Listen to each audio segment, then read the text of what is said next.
Salut à tous, ici Adrien D. Aujourd'hui on est le dimanche 21 juin 2020 et c'est l'été. Il fait beau, ils annoncent plus de 30 degrés la semaine prochaine à Dijon, c'est fabuleux, mais ce 21 juin 2020 c'est aussi le 20e anniversaire de Calculate Linux, yes! Bravo Calculate, 20 ans que cette distribution Linux existe. Et donc, en ce jour du 21 juin 2020, qu'est-ce qu'on fait? On sort une édition et on est fiers de vous la donner, cette édition 20.6, pour fêter ce 20e anniversaire. Et dans cette Calculate 20.6, qu'est-ce qu'on a? On a de nombreuses optimisations, notamment un temps de démarrage plus court, une réduction des besoins en mémoire et l'ajout d'extensions au navigateur web qui sont préconfigurées avec la prise en charge de Nextcloud. Yes!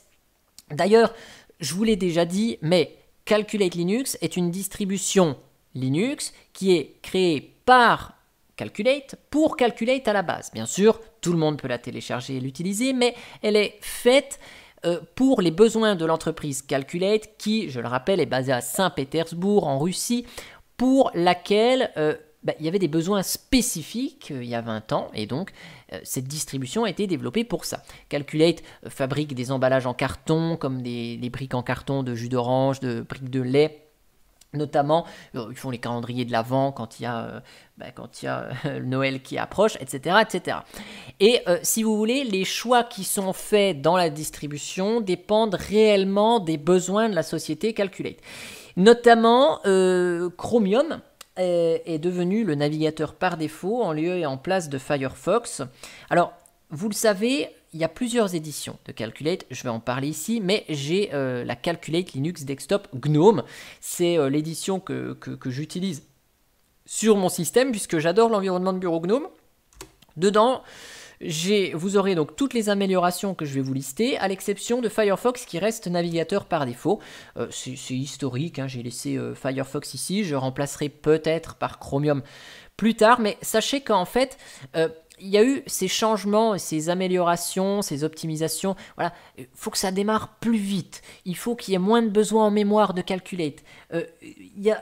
Chromium, il est préconfiguré avec des extensions Nextcloud. Pourquoi tout ça? Pourquoi Firefox a changé pour aller vers Chromium? C'est tout simplement parce que le coronavirus est passé par là. Et donc, beaucoup d'employés de la société Calculate à Saint-Pétersbourg ont effectué du télétravail, et donc les performances, c'est tout bête, hein, mais je vous explique, les performances de leur outil de visioconférence, qui est un outil libre, qui est Big Blue Button, fonctionnent beaucoup mieux avec Chromium, et l'ensemble des logiciels web qui ont été utilisés fonctionnent beaucoup mieux avec Chromium qu'avec Firefox. D'ailleurs, vous pouvez même tester Jitsi avec Firefox, ça fonctionne pas très bien. Il y a beaucoup de choses qui fonctionnent pas très bien avec Firefox, qui fonctionnent beaucoup mieux avec Chromium, et donc c'est pour ça que Chromium est redevenu par défaut. C'est un choix qui s'est justifié par une utilisation professionnelle qui en était derrière.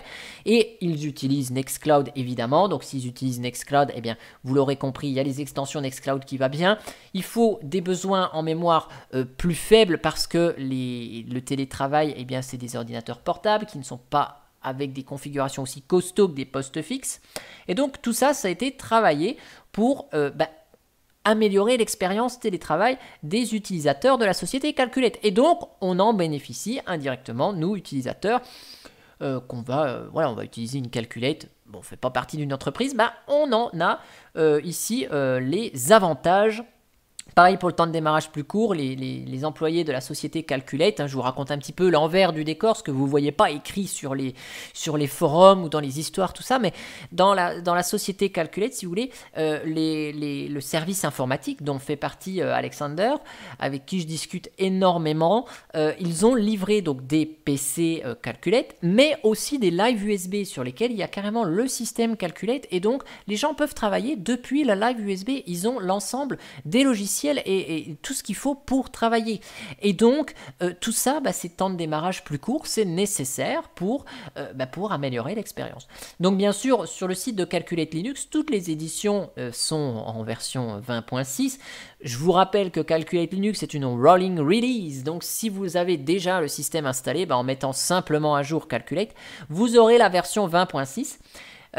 Vous avez donc plusieurs éditions, hein, je fais un petit rappel, mais vous avez l'édition Cinnamon qui a eu chaud aux fesses, mais qui est toujours là avec un Cinnamon, hop, je vais reprendre mes notes rapidement, un Cinnamon 4.4 qui est proposé.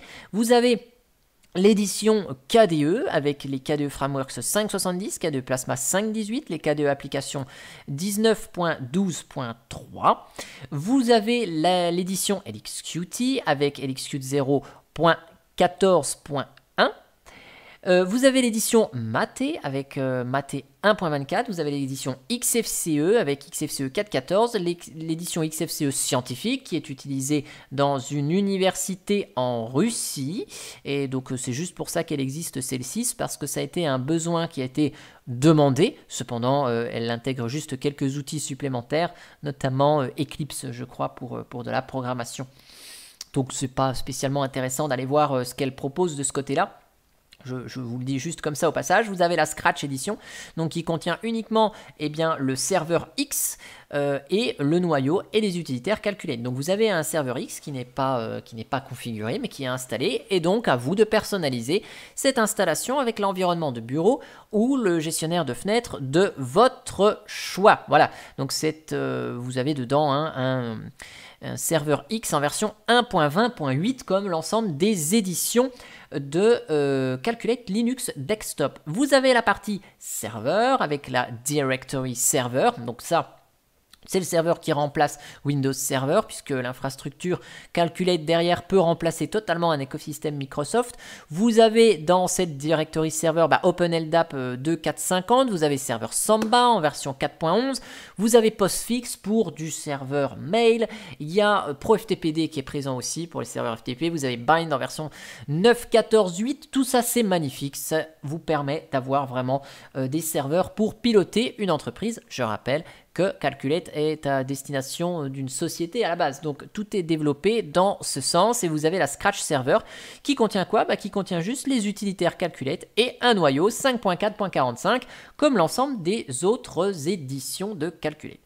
Alors, on va voir ensemble rapidement les nouveautés. Alors, c'était pas ça que je voulais faire ici. De toute façon, dans la version GNOME, vous aurez l'ensemble des nouveautés présentes dans l'édition XFCE que je vous montre ici. Je me laisse tenter par l'édition XFCE qui est quand même l'édition chouchou. Ah ouais, quand même, j'ai oublié de vous préciser, mais la Calculate Desktop GNOME ici. Donc, vous avez toujours Firefox comme navigateur par défaut en version 77.0 et vous avez un GNOME 3.34.7. Voilà, j'en profite pour vous le signaler, et vous avez la suite bureautique LibreOffice dans ces éditions Calculate Linux. Donc je vous rappelle qu'on a toujours le traditionnel écran ok, hein, donc ça je suis en mode UEFI ici, hein, mais vous avez l'écran pour choisir la langue, l'audio.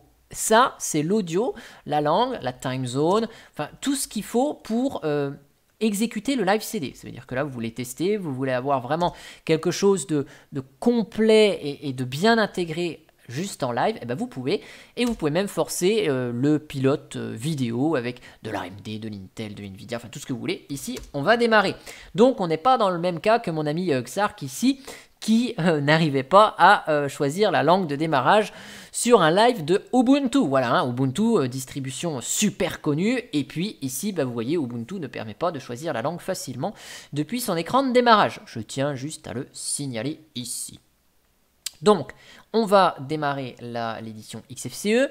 Il y a pas mal de changements quand même, qui sont arrivés petit à petit. J'ai déjà parlé de ZRAM la dernière fois dans une vidéo, et donc ça, forcément, c'est officialisé dans la sortie, là, tout de suite, maintenant. Hein. Donc, je vais vous mettre le plein écran ici, fermé, et donc, on va lancer l'outil d'installation. Donc, vous l'aurez compris, ZRAM est utilisé dans cette édition, mais ZRAM est là, mais si vous prenez le partitionnement par défaut, vous n'aurez pas de swap du tout, hein, il n'y aura que du ZRAM présent ici. Donc l'outil d'installation, c'est toujours le même. Je vous énumérerai rapidement les principaux changements, le temps de l'installation du système qui va prendre 1 minute à tout casser. Donc ici, je vais laisser tout par défaut, mais comme d'habitude, vous savez, on peut paramétrer, hein, si on veut, avec soit un partitionnement défini comme nous on l'a fait, soit un partitionnement auto, puis là vous pouvez dire je veux du swap, pas de swap, donc là vous pouvez forcer un swap, vous pouvez forcer l'utilisation de LVM, vous pouvez forcer une taille pour la partition route, ou laisser les options par défaut, chose qu'on va faire, et donc ici vous voyez on n'a pas de swap qui est disponible, on a juste une racine et un home qui est monté en bind sur var calculate. Ok, donc ça c'est ce partitionnement il est un petit peu étrange, c'est juste parce que la partition var calculate peut être stockée sur le réseau dans le cadre entreprise ici. Vous pouvez paramétrer votre réseau comme bon vous semble ou transférer la config du réseau utilisé actuellement dans le live, c'est le cas. Je mets le mot de passe super compliqué de route. On peut décocher parce que par défaut, le grub est protégé par mot de passe. Si vous ne voulez pas appliquer de mot de passe pour le grub, vous pouvez décocher cette case. Là, je vais créer mon compte utilisateur. Sachez que, une petite nouveauté, on a le groupe LP Admin. On fait partie par défaut du groupe LP Admin. Donc ça, c'est top. Comme ça, vous pouvez paramétrer vos imprimantes. Vous n'avez pas besoin de vous mettre dans ce groupe LP Admin. Je rappelle, le groupe LP permet d'utiliser une imprimante et LP Admin permet d'administrer son imprimante. Voilà. Donc ça, c'est plus pour les utilisateurs hors, hors société calculée. On peut activer la connexion auto si on a envie. Et d'ailleurs, là, vous avez vu, le petit bug est corrigé. Maintenant, on a direct le nom de l'utilisateur. On n'a pas le guest et on est obligé d'aller suivant puis précédent. On peut chiffrer son profil, c'est ce qu'on va faire. Par défaut, c'est Pulse Audio. Donc, Alza est abandonné au profit de Pulse Audio par défaut. C'est le retour de Pulse Audio. Côté pilote vidéo, donc on a la possibilité cette fois-ci de choisir manuellement le pilote VESA, si vous avez envie de choisir le pilote VESA. Vous avez donc de l'AMD Radeon, AMD GPU pour les nouvelles AMD, mode setting pour les cartes Intel qui peuvent scintiller parfois. Donc vous utilisez mode setting à la place de Intel. Et puis vous avez le pilote Nvidia libre ou propriétaire suivant votre convenance. Donc là je vais laisser détection auto. Vous pouvez vérifier les mises à jour automatiquement, supprimer les archives obsolètes. Enfin, vous voyez, vous pouvez faire des 3 trucs, paramétrer 2-3 bricoles ici. Et donc si ça vous intéresse, vous pouvez même mettre à jour les paquets au premier redémarrage. C'est une option qui n'est pas activée par défaut. Elle est là depuis quelques versions déjà, mais je voulais vous le signaler. On a le petit récap avant de se jeter à l'eau. Et donc, vous voyez ici, donc on a le récap, l'installation. Ok, donc là, il nous a détecté, bien sûr, qu'on était en UEFI. Donc, il nous a rajouté la partition EFI depuis tout à l'heure. Ok. Et donc là, c'est parti pour l'installation. Donc, il est 19h08 au moment où ça va désarchiver, presque. Et donc, vous allez voir, à 19h09, ce sera terminé. Ce sera vite réglé. Donc, j'ai parlé de ZRAM. Pas de swap ici. Donc, ZRAM égale 2 fois la RAM. Ok, ça c'est le comportement par défaut. La compression ZSTD est à l'honneur puisque les images ISO sont compressées avec ZSTD, donc c'est plus rapide à décompresser. Le noyau est compressé avec ZSTD, les modules sont compressés avec ZSTD, initramfs est aussi compressé avec ZSTD, toutes les archives sont compressées avec ZSTD. Chromium est livré avec uBlock Origin et il est préconfiguré, donc ça c'est top. Pour la petite anecdote, l'équipe Calculate a essayé Vivaldi au moment où il fallait changer le navigateur par défaut. Bon, ils n'ont pas retenu Vivaldi, ils sont restés sur Chromium. Déluge, le client BitTorrent a été remplacé par QBitTorrent, donc ça c'est parfait. Moi, j'utilise déjà QBitTorrent depuis un petit moment. On a beaucoup d'améliorations au niveau de la veille ici, puisque quand on fermait le capot de l'ordi portable, l'action là, bon, maintenant, c'est de mettre en veille. Mais avant, c'était pas le cas parce que quand le système était en veille, il ressortait, ça marchait pas bien. Des fois, le pavé tactile avait des petits soucis. Bon, tout ça, ça a été corrigé. Je vous mettrai dans le descriptif l'article de blog sur Linuxtrix qui est celui de l'anglais et du russe traduit, évidemment en français. Vous avez 6 versions différentes disponibles du noyau en binaire, donc comme ça vous n'avez pas besoin de configurer le noyau. Vous avez un noyau 4.19 si vous le souhaitez, vous avez le noyau 5.7.3 et puis vous avez le noyau 5.4 qui est celui utilisé par défaut, le noyau 5.4 c'est le LTS, il est utilisé par défaut et il est utilisé sans le patch FSync pour Steam, mais si vous voulez activer le patch FSync, vous n'avez aucun souci, vous pouvez activer ce patch et oh magie, vous aurez le patch à votre disposition et ce sera un paquet binaire qui sera installé, vous n'aurez pas la recompilation sur votre système, voilà. Alors après, il y a une meilleure prise en charge du Wi-Fi. Vous voyez, le système est déjà installé. Ça a mis 2 minutes à s'installer. Donc le Wi-Fi est mieux pris en charge grâce à des paquets, notamment pour du Wi-Fi Realtek, qui ont été ajoutés dans le dépôt Calculate. Donc ça, vous ne l'aurez pas sur une Gen 2 par défaut, mais vous l'avez dans une Calculate. Hein. On a plein de modules, je vais vous montrer ça juste après. Et puis après, dans les Calculate Utilities, les utilitaires Calculate, il y a plein de nouveautés, plein de petites corrections, mais qui en soi vont pas forcément être très intéressantes pour vous. Donc, on va passer assez vite les détails. Donc, c'est pas ça que je voulais faire. On va, dans un premier temps, remettre la résolution d'écran XFCE qui va bien. Hop, gestionnaire de paramètres, affichage. Donc je vous prends juste XFCE pour la simple et bonne raison, c'est que c'est une édition que chez Calculate, ils apprécient énormément. Cependant, vous savez, hein, Calculate, c'est toujours la même présentation. Un dock qui est tiré de l'environnement de bureau. Donc KDE, vous aurez un panel KDE. Cinnamon, vous avez un tableau de bord Cinnamon. LXQt, c'est pareil. Mate, c'est pareil. Et donc XFCE aussi, c'est pareil. Et pour l'édition GNOME, je vous ai mis Dash2Dock, évidemment. Donc les apparences des distributions sont toujours les mêmes. Donc ici, hop, on va commencer déjà par la petite console qui va bien. Donc je vous montre ici avec HTOP, vous voyez, on a 2 fois en swap ce qu'on a en RAM. Le système prend 500 mégas. Et si je vous fais un petit swap on-s, eh bien vous voyez que je n'ai qu'un seul fichier d'échange, entre guillemets, c'est un périphérique ZRAM. Le noyau, c'est un noyau 5.4.45, donc c'est un noyau 5.4 LTS. Cependant, si vous cherchez Calculate Source, vous avez la possibilité d'installer donc ce 5.445 avec le patch FSync ici. Et donc, sans souci, vous aurez un binaire. Vous avez un binaire pour le 5.7.3 et vous avez 2 binaires pour le 4.19.112 avec et sans le patch FSync. Chose qu'on peut voir ici directement sur le miroir Calculate ici. Vous voyez, en bas, on a le 4.19.112. Ici, on a le 5.4.45, 1, 2 et 3 fois, donc le troisième, je ne sais pas ce que c'est. Et ici, on a le 5.10.5.7.3 aussi. Donc si vous voulez installer autre chose, hein, vous pouvez tout à fait utiliser un noyau binaire. Donc ici, là, par exemple, si vous voulez activer le patch FSync pour améliorer les performances dans les jeux vidéo, j'en avais fait une vidéo, et vous modifiez tranquillement votre petit fichier etc portage package .use et puis vous appelez un kernel, par exemple, comme vous voulez. Vous mettez votre calculate source ici, vous ajoutez fsync, hop, ça active le patch fsync et vous faites un petit, soit un petit CL update ou un petit, une petite mise à jour où vous installez tout simplement calculate source. Faites une mise à jour de calculate source et puis l'affaire est réglée. Ça, il n'y a pas de problème là-dessus. Alors là, bon, il va aller me chercher un nouveau dépôt, c'est pas grave.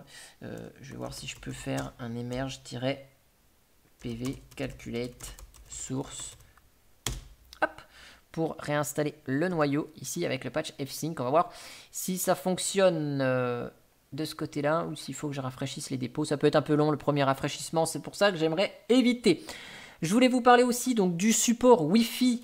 On a donc tous les paquets RTL quelque chose qui arrivent. Donc vous voyez le dépôt Calculate ici, c'est le petit 1. Et donc il y a plein de pilotes, vous voyez, qui sont installés par défaut. Donc RTL 2821CU, 2821CE, voilà, donc tous ceux-là, ils sont là et ils sont préinstallés par défaut. Si vous n'avez pas de carte, Wi-Fi Realtek, hein, vous pouvez désinstaller ces paquets sans aucun souci, évidemment. Donc ça, c'est bon. Et donc vous voyez ici, on a le patch fsync, il va nous chercher un paquet binaire. Ok. Donc on va mettre à jour le système, même si on ne va pas spécialement voir plus loin. Comme d'habitude, hein, vous pouvez mettre à jour le système en graphique ici avec l'utilitaire CL Update. D'ailleurs, c'est ce qu'on va faire, ce sera quand même largement mieux de faire des trucs en graphique. Côté logiciel, donc on a LibreOffice qui est présent ici. Donc là, je vais lancer la mise à jour. Donc LibreOffice, bien sûr, comme d'habitude, traduit en français, c'est un LibreOffice 6.4.3.2. Donc ça, le LibreOffice, il est présent dans cette version, dans l'ensemble des saveurs KDE, Cinnamon, LXQt, Mate et XFCE. Hop, alors je vais réduire ça. Ensuite, on a en graphisme, eh ben, on a GIMP ici qui est présent. Donc on a toujours la présence de cet excellent logiciel de retouche photo. Donc il est dispo en version de 10.18 et comme d'habitude, je vais le dire à chaque fois, mais je n'aime pas ce thème grisonnant. Donc vous allez dans préférences, hop, et regardez. Vous allez dans thème, vous mettez le thème système. Waouh, ça prend votre thème du système. Thème d'icône, on ne voit plus rien, donc on remet le thème legacy. On se retrouve comme avant et dans la boîte à outils, vous enlevez le groupage de la boîte d'outils et vous retrouvez eh bien, votre bon vieux GIMP comme on l'avait avant. Voilà. Donc au niveau de lecture de PDF, c'est QPDF View ici, hein, en tout cas sur l'édition XFCE. C'est pas le cas dans toutes les éditions. Côté internet, donc on a QBitTorrent qui est ici présent dans cette partie ici. Donc ça c'est sympa. Alors attendez, par contre j'ai l'impression que j'ai écrit une bêtise dans... Non, QBitTorrent. J'ai dit une bêtise, c'est pas QBitTorrent que j'utilise, mais c'est QTransmission. Donc là, même si on est dans un environnement GTK, on a des logiciels Qt, mais c'est pas très grave, hein, ils fonctionnent mieux que certains autres et c'est pour ça que ces choix ont été retenus. Pareil, qui dit télétravail dit besoin d'accéder à distance, donc on a Remina qui est présent avec les plugins RDP, VNC, SSH, NX. Donc ça, c'est génial, Remina il est vraiment top ici. Donc celui-là, il est installé dans XFCE. Et si je ne dis pas de bêtises, on doit avoir KRDC dans l'édition KDE. On n'a pas Remina. Donc là, on a Chromium comme navigateur web ici. Vous voyez que le bloqueur de publicité est déjà préinstallé. Ok, donc je vais mettre même en plein écran puisque ici, vous voyez, on a l'écran de démarrage avec Calculate. Donc là, on peut chercher des trucs. Et vous avez les actualités Mastodon juste en dessous. Voilà. Et donc, dans les news ici, il y a une petite publication qui concerne la 20.6 GNOME Desktop by moi. Donc là, vous voyez, on a ici directement uBlock Origin qui est préparamétré et on a affaire à un Chromium 83 ici. Voilà. Et au niveau des extensions, ok, donc là, on n'a pas la partie Nextcloud, mais ça doit bien fonctionner de ce côté-là. Donc ça, c'est pour la partie navigateur. Bien sûr, on a les outils IRC traditionnels, Cloudmail pour XFCE, ça semble normal. Au multimédia, on a toujours Clémentine, enfin duo Clémentine SM Player. Donc oui, certains vont dire peut-être que ce sont des logiciels Qt dans un environnement GTK, mais ce n'est pas spécialement grave. Je veux dire, ce sont des outils qui sont fonctionnels, qui sont appréciés par leur fonctionnalité offerte out of box, comme notamment SM Player où on ferme une vidéo en cours et on va rouvrir la vidéo, il va reprendre là où la lecture se fait, et donc ce sont ces petits plus qui font que ce sont ces outils qui sont choisis en lieu et place d'autres utilitaires. Voilà, donc ceux qui sont fans de version, vous voyez que on a un SM Player 24.2 basé sur MPV, et puis Clémentine, eh bien on a un Clémentine 1.4 RC1 qui offre donc la possibilité d'avoir le client Qt en Qt 5.14. Et oui, puisque vous le savez, Qt 4 est déprécié. Voilà. Ça, c'est pour la partie multimédia ici. Dans la partie système, on a CPUX, donc c'était déjà présent par défaut, CPUX, donc il est toujours là. Hein, ça vous permet d'avoir éventuellement des informations sur son système. J'avais dû en faire une vidéo dédiée d'ailleurs sur le sujet. Donc là, on voit AMD Ryzen, ok, cache, carte mère, voilà. Donc on a des informations ici qui sont présentes dans CPUX. Et puis voilà, on a quelques petits utilitaires qui sont nécessaires pour bien fonctionner de ce côté-là. Et on a bien sûr le support de l'impression du Bluetooth. Donc tout ça, c'est fonctionnel, même du Flash Player, bien qu'il arrive à expiration fin de l'année 2020. Ok, donc là, vous avez besoin d'installer une imprimante. Hop, vous mettez le mot de passe qui va bien et vous pouvez ajouter une imprimante. Hop, c'est parti. Et puis donc là, si vous avez des imprimantes chez vous, vous pouvez mettre l'IP, ou si jamais il vous détecte l'imprimante branchée en USB, ça fonctionne évidemment parfaitement bien. Voilà. Eh bien, j'espère que cette petite vidéo de présentation sur la Calculate vous aura plu. Vous voyez ici la mise à jour avec le fichier que j'ai modifié. Il va me télécharger directement les Calculate sources.